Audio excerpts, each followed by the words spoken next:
A ver, ¿se imaginan cometer el mismo error dos veces, pero con 2000 años de diferencia? Suena un poco loco, ¿no? Bueno, según la fuente que vamos a analizar hoy, eso es exactamente lo que podría estar pasando. Hay un autor que lanza una advertencia bien seria sobre cómo leemos las profecías, y la verdad es que el patrón que describe da que pensar.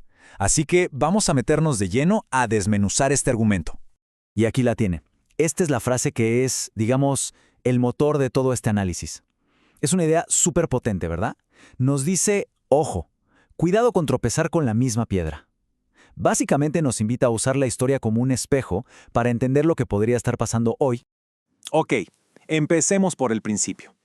Para entender todo el argumento, primero tenemos que dejar bien claro a qué se refiere exactamente el autor cuando habla de un error histórico.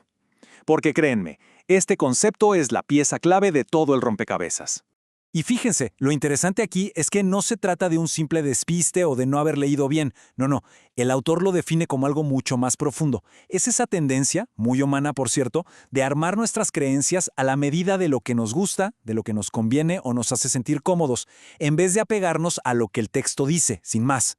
Ahora sí, vamos a viajar en el tiempo. El autor nos presenta un caso de estudio histórico para ilustrar su punto.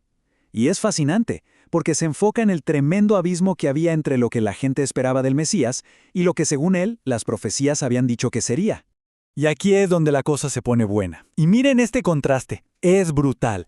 Por un lado, la expectativa popular era la de un superhéroe político, ¿no? Un rey glorioso que llegaría a aplastar a los romanos.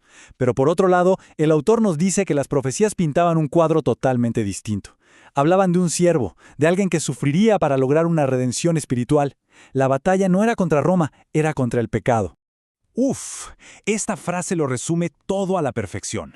La gente no estaba pidiendo a gritos perdón por sus pecados, estaba pidiendo que los liberaran de los romanos.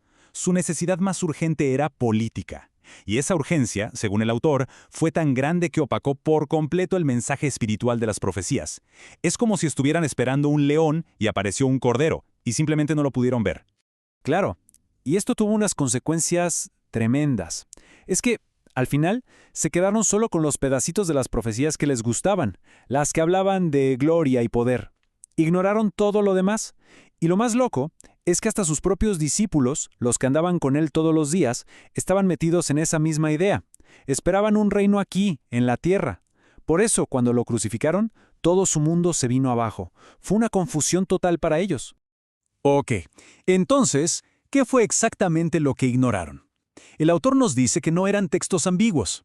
Vamos a ver la evidencia, los pasajes que según él simplemente no cuadraban con esa idea del rey conquistador. Y para que nos demos una idea de la magnitud del asunto, estamos hablando de más de 300 profecías. La fuente cita estos cálculos para dejar algo claro. No eran un par de frases sueltas por ahí. Era un volumen de información enorme que, en su opinión, dibujaba un perfil súper claro y que, aún así, fue pasado por alto. Aquí tenemos un ejemplo clarísimo que usa el autor, sacado del libro de Daniel. La frase es directa: se quitará la vida al Mesías. Entonces, la pregunta que plantea el autor es, bueno, ¿cómo es posible leer algo así y seguir esperando un rey conquistador que nunca iba a sufrir? Para él, el texto no dejaba lugar a dudas. Y si hablamos de claridad, el capítulo 53 de Isaías es, wow. Según el análisis de la fuente, es como la biografía anticipada del Mesías sufriente. Lo describe con un detalle impresionante: despreciado, herido por las rebeliones de otros, molido por sus pecados, o sea, un sacrificio. De hecho, el autor cuenta que este pasaje chocaba tanto con la idea del rey victorioso que más tarde algunas corrientes de pensamiento intentaron decir que, en realidad, no hablaba del Mesías. Pero no solo se trataba de la idea general de sufrimiento. El autor recalca que había detalles increíblemente específicos. O sea, no solo decían qué iban a hacer, sino dónde, en Belén. No solo que lo iban a traicionar, sino por cuánto, 30 piezas de plata. Hasta detalles de la crucifixión, como que le perforarían manos y pies o que no le quebrarían ni un hueso. Para el autor, la suma de todos estos pequeños detalles hacía que el retrato fuera, pues, inconfundible. Y es justo en este punto donde todo el análisis histórico da un giro de 180 grados y ¡pum!, aterriza de lleno en nuestro presente. Porque después de mostrarnos todo este patrón del pasado, el autor nos lanza la pregunta del millón, la que conecta todo. Y con esa pregunta en mente, vamos a ver cómo el autor construye este paralelo moderno. Su argumento es que ese mismo tipo de error de interpretación se está repitiendo hoy, solo que el tema ahora no es la primera, sino la segunda venida de Cristo. Y aquí está su tesis central, que hay que decirlo es bastante fuerte. Lo que está diciendo, en pocas palabras, es que una buena parte de la Iglesia hoy en día ha caído exactamente en la misma trampa que los judíos de la antigüedad, que se está repitiendo, quizás sin querer, ese mismo patrón de elegir las profecías que nos gustan y descartar las que no. Pero ¿cómo se ve este error en la vida real, hoy? Bueno, el autor señala varias cosas. Habla de métodos de interpretación que él llama incompletos o torcidos, de agarrar un texto y retorcerlo hasta que diga lo que uno quiere escuchar. Y sobre todo, de basar las conclusiones en el sentimiento, en el «es que yo siento que debería ser así», en lugar de lo que la Escritura dice textualmente. Y para que quede más claro, el autor pone este ejemplo. Escuchen el tono. No puede ser que la iglesia pase por la gran tribulación. No es lógico, no es justo. Fíjense que el argumento no es bíblico, es 100% emocional. Se basa en ideas de justicia humana, de merecimiento.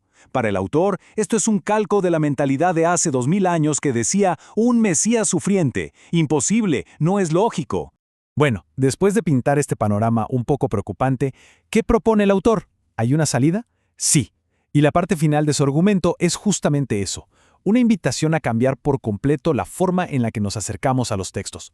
Y su propuesta es de una simpleza casi radical, nada de teorías complicadísimas. Es un llamado a volver a lo básico. Primero, leer, simplemente leer lo que está escrito. Segundo, entender, o sea, captar el significado en su contexto original. Tercero, creer, aceptar lo que dice sin darle 1000 vueltas. Y cuarto, que quizás es el paso más difícil, ser humilde, aceptar que el texto no tiene por qué adaptarse a nuestra comodidad. Y con esta frase final, el autor nos deja el reto sobre la mesa. Es un llamado a poner la verdad del texto por encima de nuestro propio bienestar, o de lo que nos gustaría que dijera. La pregunta que queda en el aire es potente, ¿no? Si al final estamos dispuestos a aceptar lo que dicen las Escrituras, aunque duela, aunque no sea agradable, aunque vaya en contra de todo lo que esperábamos,